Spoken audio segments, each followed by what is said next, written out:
कि दुख में सुमिरन सुख सब करें और सुख में करे न कोई, और जो सुख में सुमिरन करे दुख काहे को।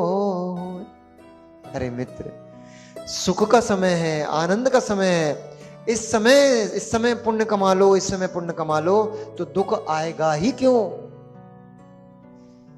सुख का समय होता है, मस्त पड़े रहते हो, पांचों इंद्रियों को भोगों को भोगते रहते हो, पाप पर पाप करते जाते हो। सुख के समय में घोर घोर बांध लेते हो, पापों की गठरिया बांध लेते हो। अब बैठो फिरो उस गठरी को सर पे रखकर।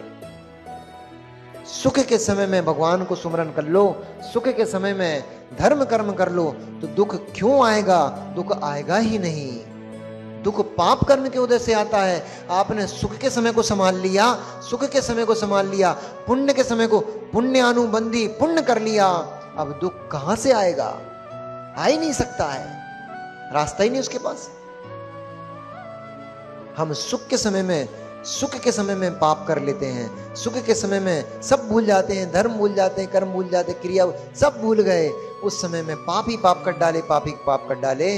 अब सर पे दुख कष्ट पाप कर्म सर पे बैठ के नाचता है, फिर रोते हो, हाय मुझे कष्ट है, हाय मुझे दुख है, मैं बीमार हूं, मैं पीड़ित हूं, मेरे साथ ऐसा हो गया, मेरे साथ ऐसा हो गया। सुख में सुमरन कर लेते तो दुख काहे को होता।